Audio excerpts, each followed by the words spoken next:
The old moon was quiet, covered in a blanket of gray dust and sharp rocks.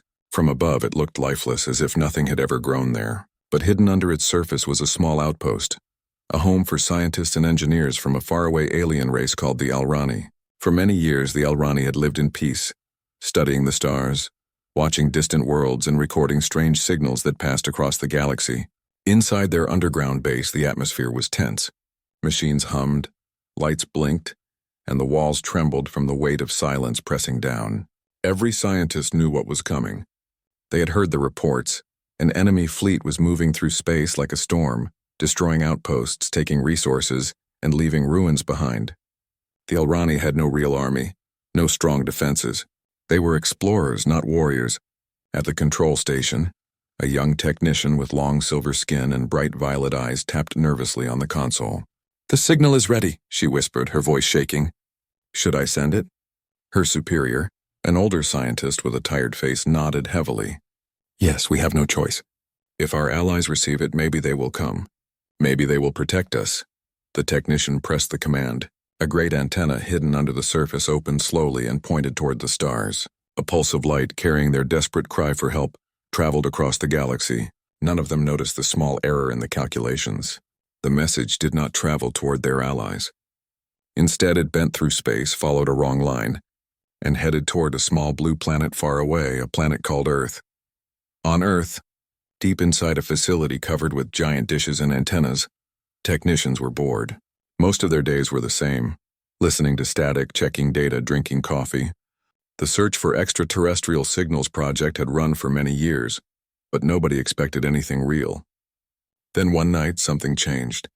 A young human scientist named Daniel stared at his screen, not believing what he saw. At first, he thought it was a mistake. A strange pattern was blinking across the data, repeating again and again. It was not random. It was language. Dr. Reeves," Daniel called out, his voice almost breaking. "You need to see this." An older woman with sharp eyes and years of experience walked over. She leaned down, scanned the screen, and froze. She pressed a few keys, ran the sequence again, then looked at Daniel with wide eyes. "This is not from Earth," she whispered. This is a message from space." Within hours, the news reached higher authorities. The message was decoded as best as humans could understand. It was clear someone was asking for help. Someone was in danger. The leaders of Earth gathered in emergency meetings. Some argued it was too risky. The message might be a trap. Others said it was none of their business. Earth had enough problems of its own. But then came another voice, a voice that carried across nations. It belonged to Admiral Carter, commander of Earth's First United Fleet. "For the first time in history," he said, "someone out there is calling for us. They believe help can come. If we ignore them, we are telling the galaxy that humanity does not care. But if we answer, we show what kind of species we are. We show that humanity does not hide when others are in need." The debate ended. The decision was made. Earth would answer. The sky above Earth came alive.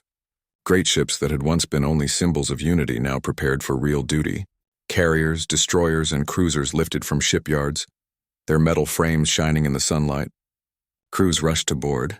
Families stood on the ground, watching loved ones leave, uncertain if they would ever return. In the middle of this storm of preparation stood Captain Elena Torres. She was chosen to lead one of the flagships, the Horizon's Light. With dark eyes and steady hands, she inspired trust in her crew. "Remember this," she told them before launch. "We do not know who they are or what they look like. But they asked for help. That is enough. We will go and we will show them what it means to be human." The engines roared. Fleets broke through the atmosphere, leaving blue skies behind. The stars opened before them, vast and endless, full of mystery and danger. Humanity was stepping into the unknown, but they were not afraid.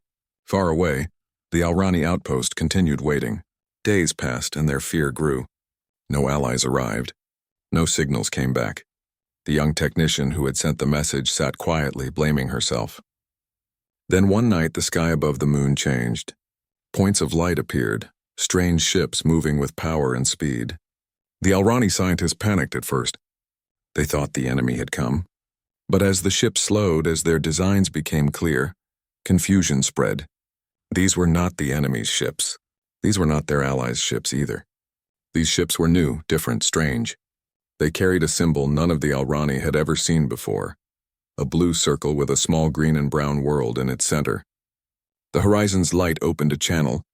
Captain Torres's face appeared, calm and firm.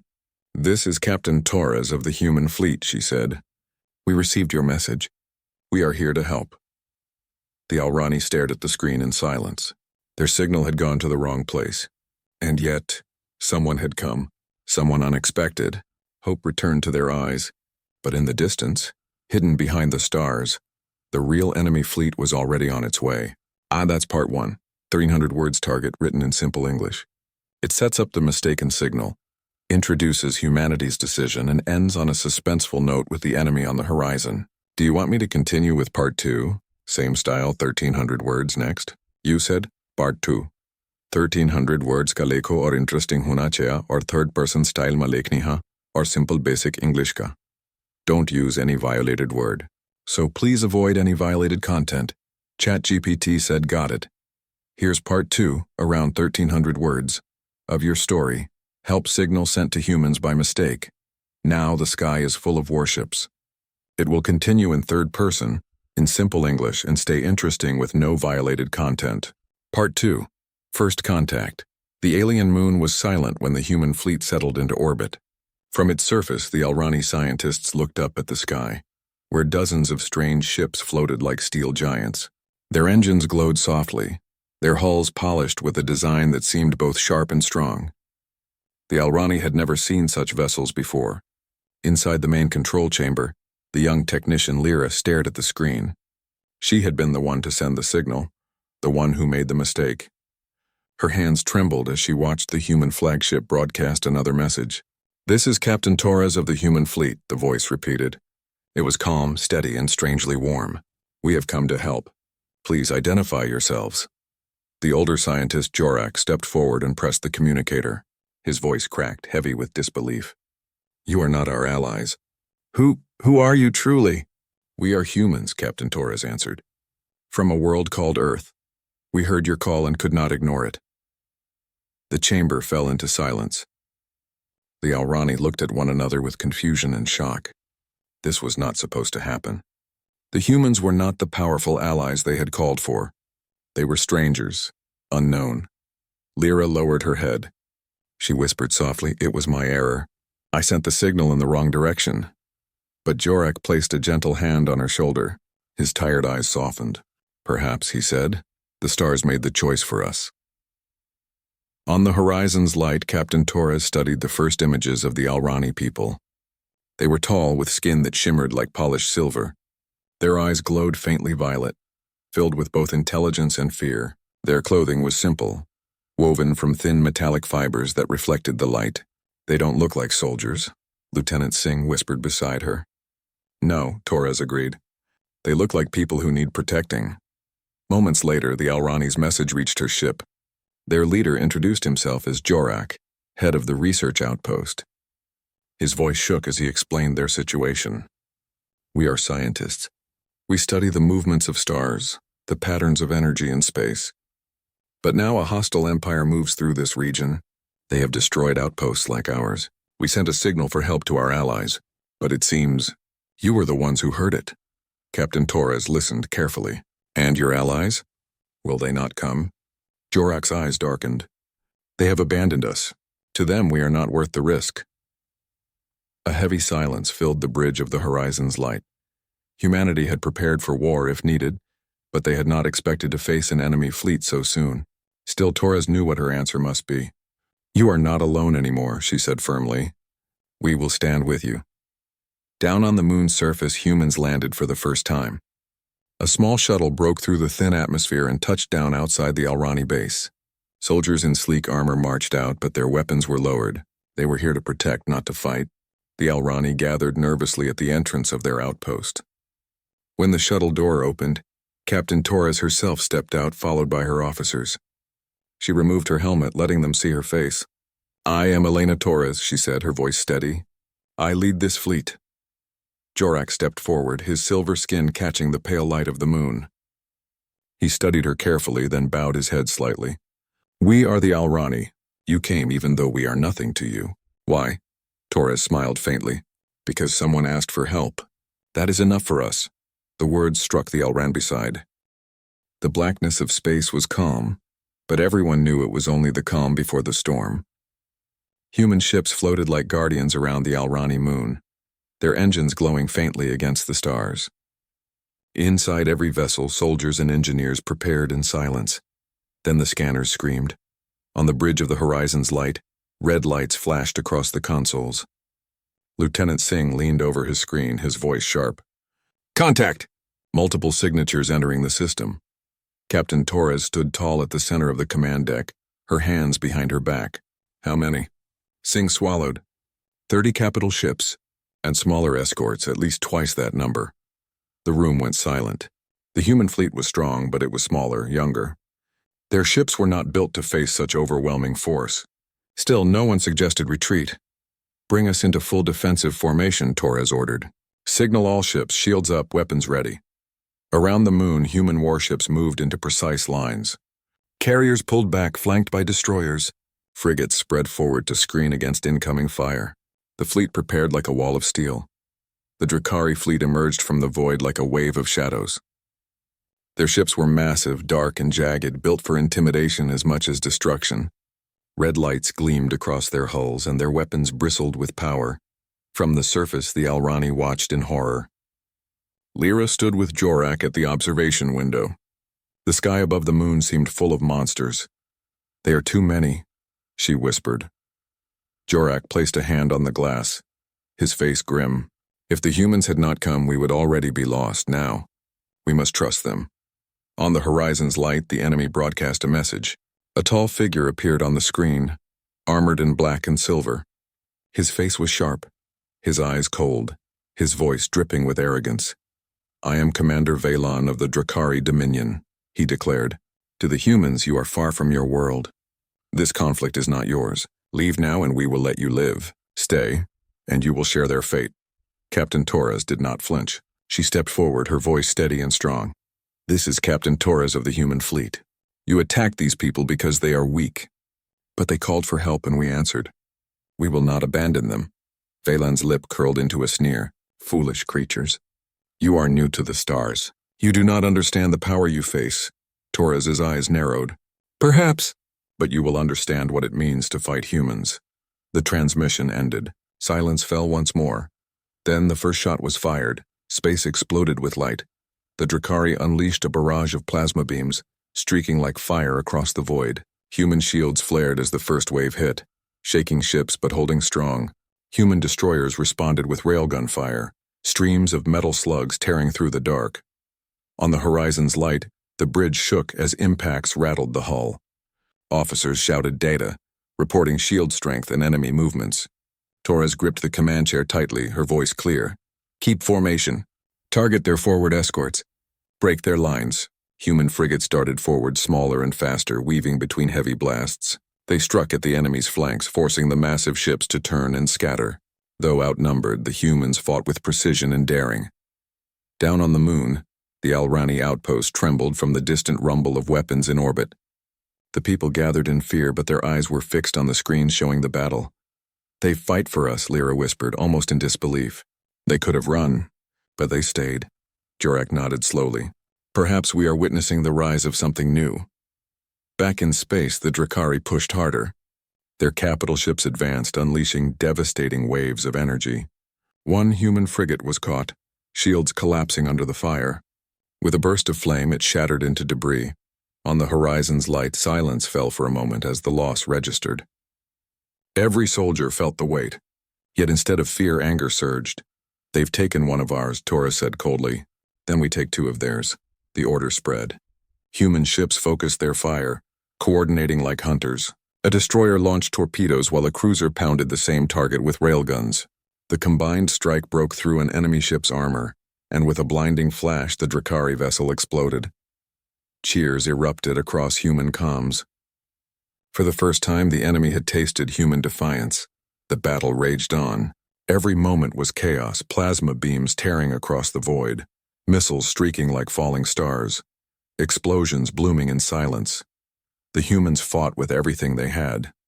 Their technology was weaker, but their tactics were unpredictable. Pilots pulled daring maneuvers, sacrificing safety for surprise. Engineers rerouted power mid-battle. patching failing systems with raw determination. The Drakari, used to crushing easy targets, found themselves frustrated. These newcomers did not fight like others. They did not flee. They did not break. On the flagship of the Drakari, Commander Vaylon slammed a fist against his chair.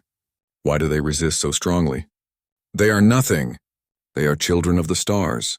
But still, the human ships held hours past, and the battle reached a turning point. The Drakari pressed hard, pushing toward the moon itself. Their weapons aimed at the surface, ready to strike the Alrani directly. On the horizon's light, alarms screamed. Torres knew what was coming. If the Drakari broke through, the outpost would be destroyed.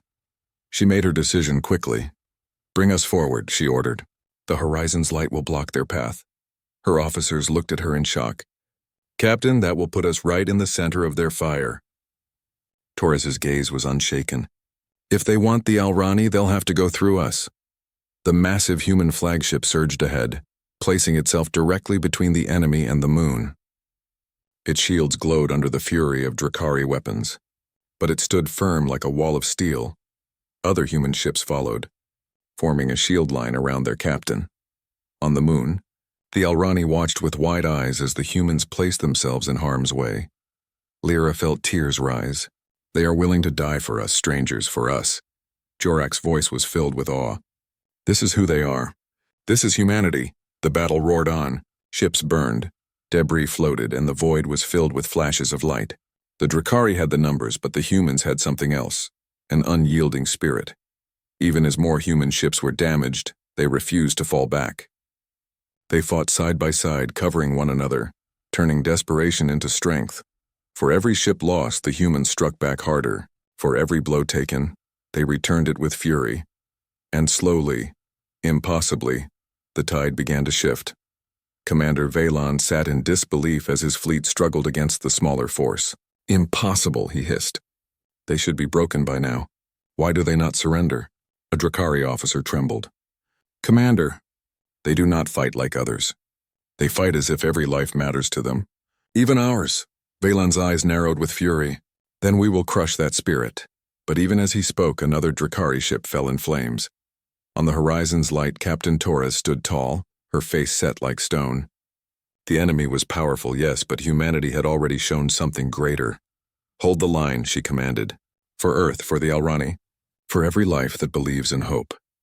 And with that, the humans pressed forward once more, their warships burning bright against the dark.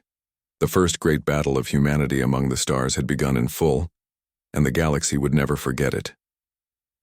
The battlefield in space was a storm of light and fire. Human and Drakari ships clashed, explosions painting the darkness with violent reds and blues. Debris floated like dead stars, and smoke trails from weapons cut through the void. Every officer and crew member felt the weight of history pressing down. They were fighting not just for survival, but for the lives of the Alrani and their own place in the galaxy. Inside the horizon's light, Captain Torres studied the displays.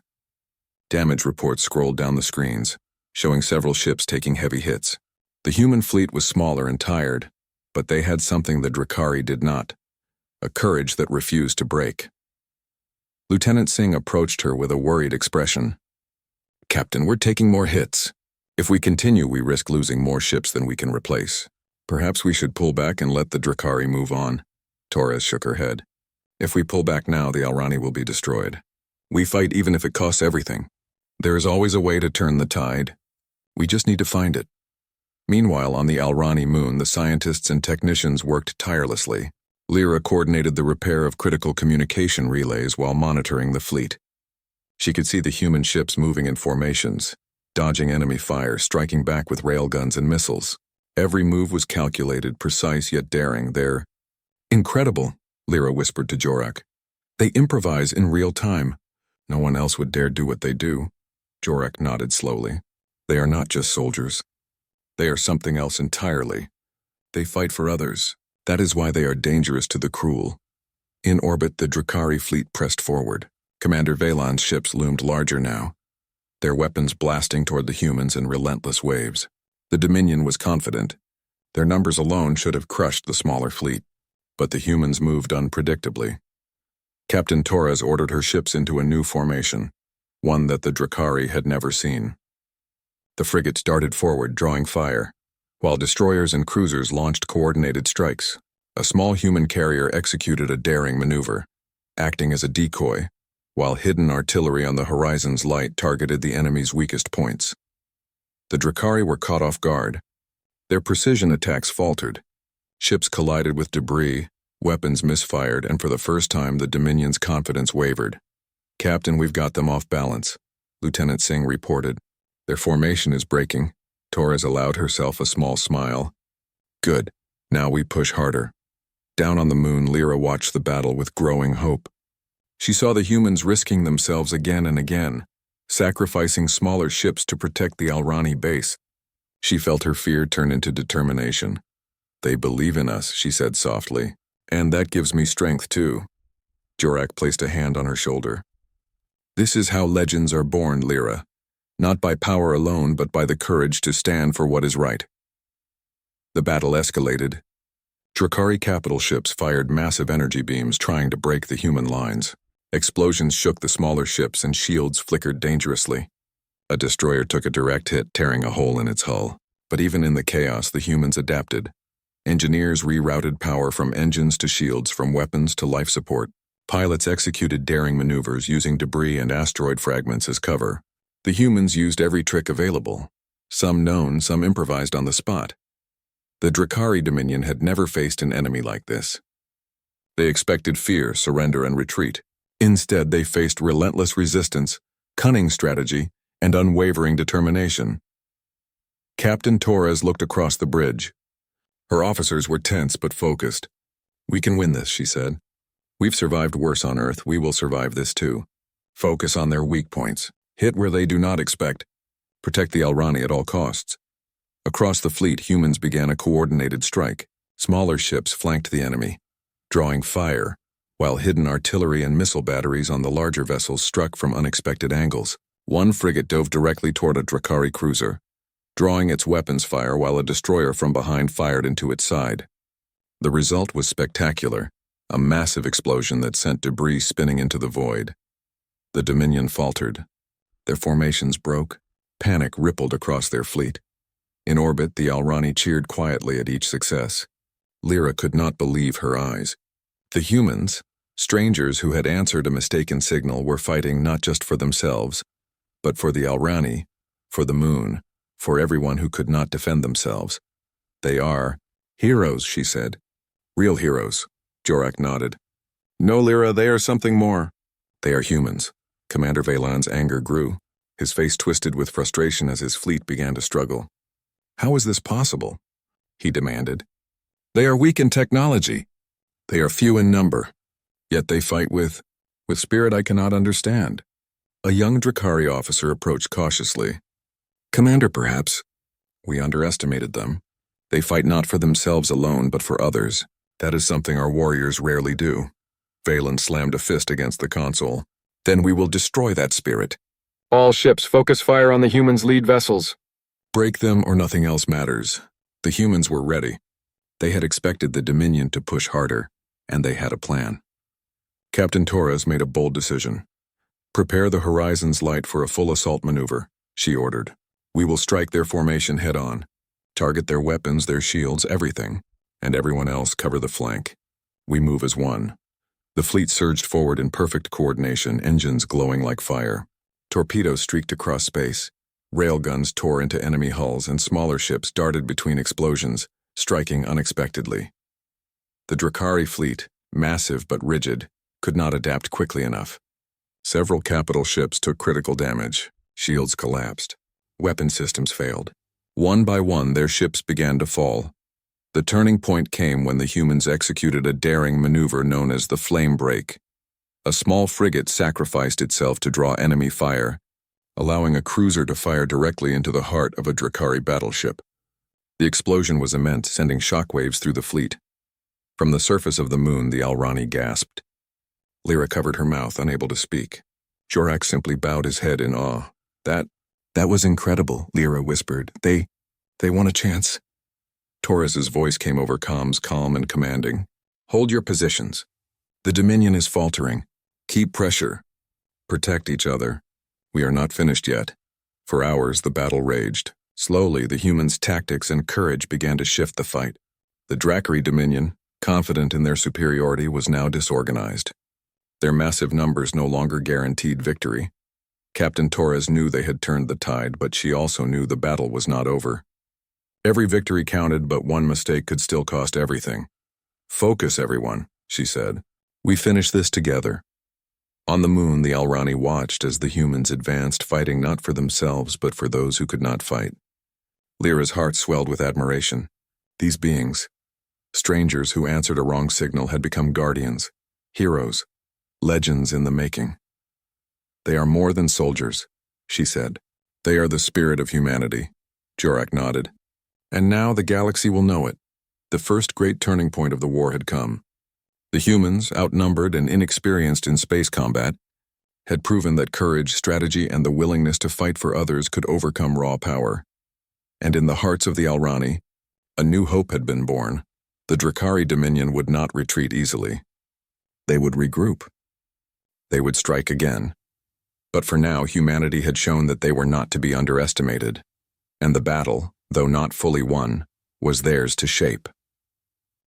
The void of space was quiet after the storm. Smoke and debris floated like forgotten stars. The Dracari Dominion had retreated, their massive ships limping back into the darkness, leaving the battlefield behind. The human fleet hovered in orbit above the Alrani moon, battered but unbroken. Inside the horizon's light, Captain Torres stood at the bridge, watching the results of their courage. The screens displayed damaged ships, but every vessel still floated, still alive. Her officers were exhausted, their faces streaked with soot and sweat. Yet in their eyes was a spark that no battle could extinguish. Pride, relief, and something else. Determination. Lieutenant Singh approached quietly. "Captain, we did it. They've retreated. The moon is safe."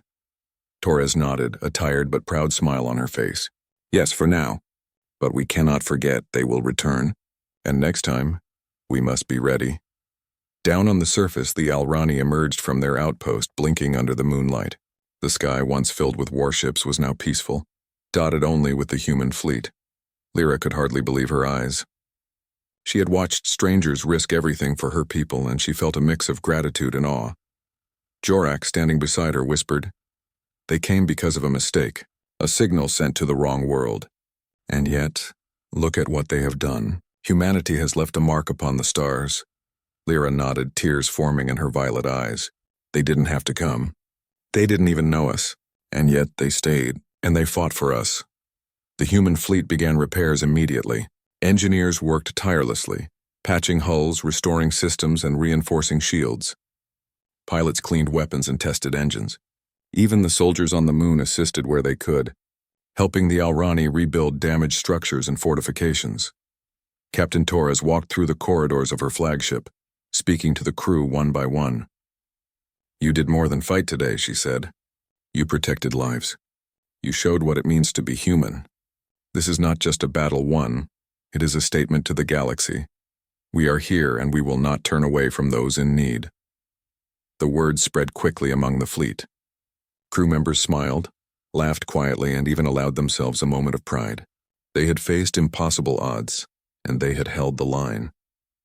Meanwhile, the Alrani held a small ceremony to honor their unexpected saviors. Humans and Alrani stood side by side as a simple monument was unveiled. A gleaming crystal, carved with the symbol of the human fleet and the moon of the Alrani. Lyra stepped forward to address the gathering. "We were abandoned," she said, her voice trembling with emotion. "We were afraid. But strangers came. They answered a signal that was not meant for them. They fought not for glory, but because it was the right thing to do. Humanity has saved us," Jorak added quietly. "And in doing so, they have changed the stars forever. The galaxy will remember this day. The name of humanity will be spoken with respect, not because of power, but because of courage, honor, and heart." Captain Torres stood on the observation deck of the horizon's light, gazing down at the moon. She thought of her crew, the humans who had risked everything, and the Alrani who had trusted strangers with their lives. A communication signal pinged. It was Earth, sending congratulations and news of celebration. Messages of pride and support flowed through the fleet. Humanity had proven itself among the stars not as conquerors but as protectors. Torres allowed herself a moment of quiet reflection. "This is just the beginning," she said softly.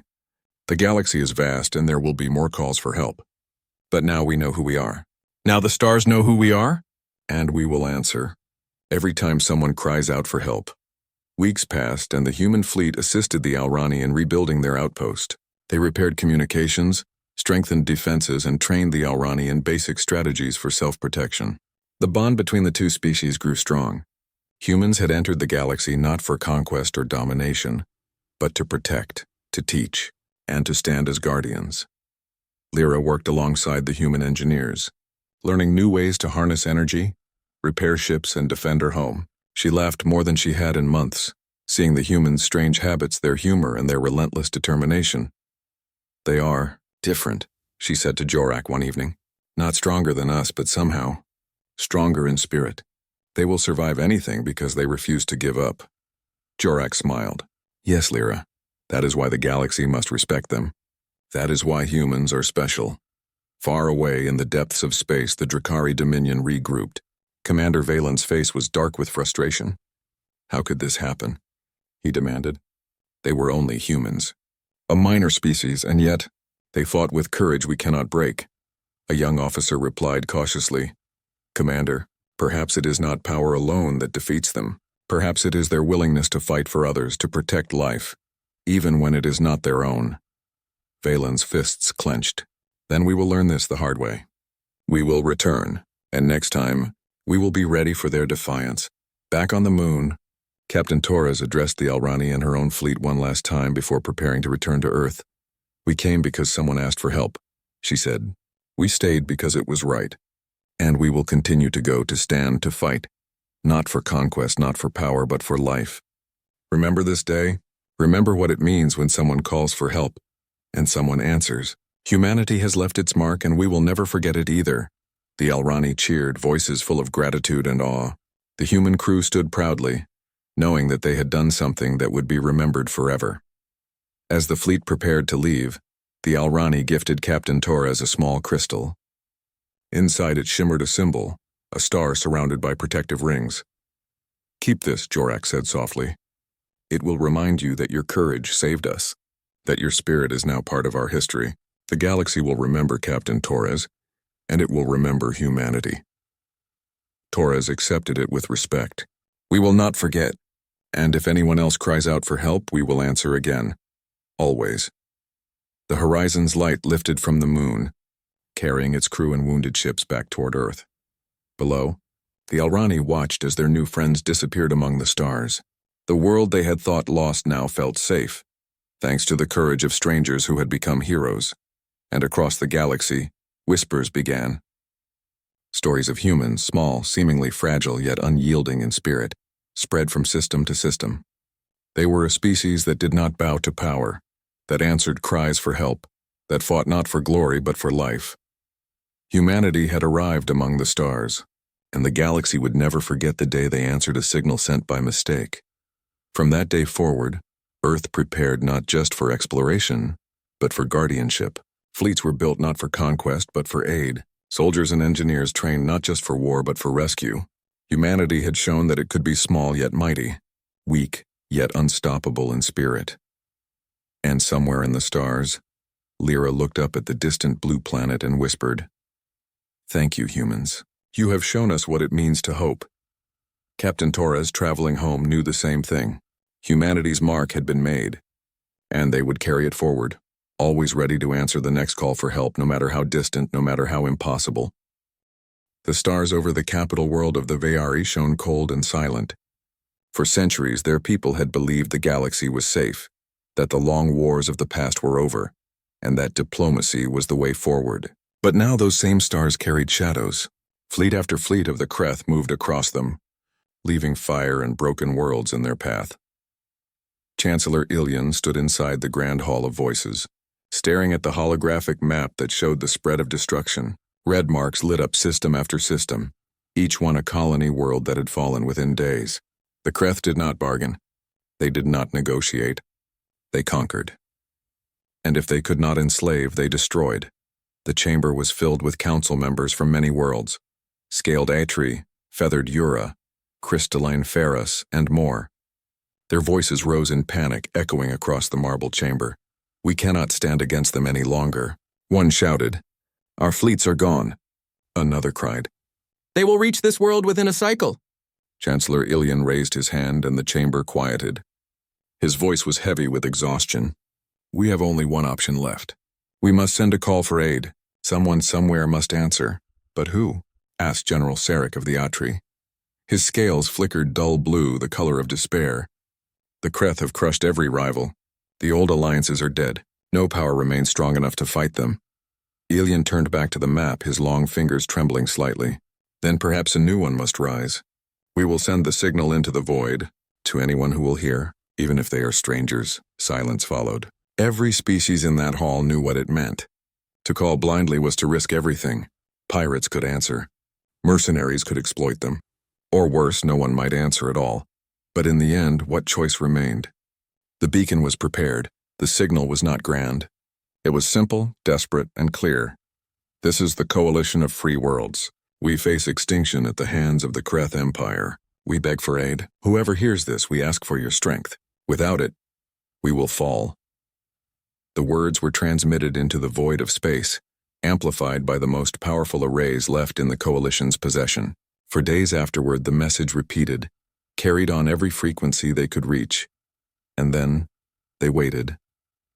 Time stretched into painful silence. Weeks passed and nothing returned.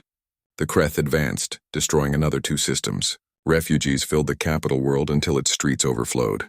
Families huddled together in fear. Soldiers who once marched proudly now stood with downcast eyes, knowing their weapons could not stop what was coming. Inside the council chamber, hope was fading. "They will not come," whispered Elder Vela of the Ura, her feathers dimmed to gray. "We are alone." Ilian wanted to deny it, but the truth was plain. Their signal had crossed the stars, but no answer had come. Until one day a sound echoed through the chamber, an alert tone. At first no one noticed, but then the holographic screens lit up. "Incoming transmission," cried a technician, his crystalline body glowing with excitement. "Unknown origin." The council leapt to their feet. Voices overlapped in shock. "Who is it? Which species? Where are they from?" The technician adjusted the filters and the transmission cleared. A face appeared on the display, smooth-skinned, with eyes that burned with focus and no scales, feathers, or crystals. A strange species none of them had ever seen. The voice that followed was calm, steady, and direct. "This is Captain Reyes of the United Earth Fleet. We have received your signal." The council chamber fell silent. "Earth?" whispered General Sarek. "What world is that? I have never heard the name." "They are unknown to us," murmured Elder Vela. "A minor people, perhaps." But Ilian's heart raced. Unknown or not, they had answered. That alone was a spark of hope. Captain Reyes continued, his voice carrying across the chamber. "We know of the Kreth. Your message reached us through relay signals, though we are far from your territory. Yet we understand what you ask. You call for aid. You will have it." Gasps filled the room. The aliens exchanged looks of shock and disbelief. Aid so easily promised? Who were these beings to speak so boldly? Ilian leaned forward, his voice breaking slightly. You would help us, even though we are strangers?" The human captain nodded once. "We have never faced the Kreth directly, but we know what it means when an empire spreads through conquest. We cannot ignore such a call. Humanity does not turn away when the galaxy cries for help." The chamber filled with whispers. Some were hopeful, some were doubtful. "They cannot be serious," muttered one council member. "A single world cannot stand against the Kreth. Perhaps they seek to profit from our desperation." But Reyes seemed to sense their fear. He spoke again, stronger this time. "We do not come for conquest. We do not come for tribute. We come because it is right. You asked for aid. You will receive it, not in words but in ships." The transmission ended and the hologram went dark. For a long moment, no one moved. The chamber was filled with silence, heavier than before. Finally, General Sarek broke it. "They are mad. A single world unknown and untested against the Kreth? It is impossible." Elder Vela tilted her head, feathers shifting faintly. "And yet," they answered, when no one else did. That is not nothing. Chancellor Ilian stood tall. His voice carried across the chamber with renewed strength. Perhaps they are few, perhaps they are untested, but when the galaxy turned its face away, they alone stepped forward. If this is what hope looks like, then I will take it. Let the humans come, the council murmured among themselves. Doubt remained, but so did a fragile spark of belief. For the first time in months, the coalition had something beyond fear to cling to. Beyond their world in the cold void of space, the first human fleet was already on its way. In the refugee camps of the capital city, rumors spread like fire. Whispers of strange beings from a death world. Humans who had heard the coalition's cry and chosen to answer. Mothers told their children that help was coming. Soldiers whispered it in their barracks. Even the tired and broken lifted their eyes to the stars with the faintest glimmer of hope. No one yet knew what humanity truly was. No one understood what it meant for a death world species to enter the war. But they would learn, because when the galaxy begged for aid, it would not receive promises or empty words. It would receive a human fleet and nothing would ever be the same.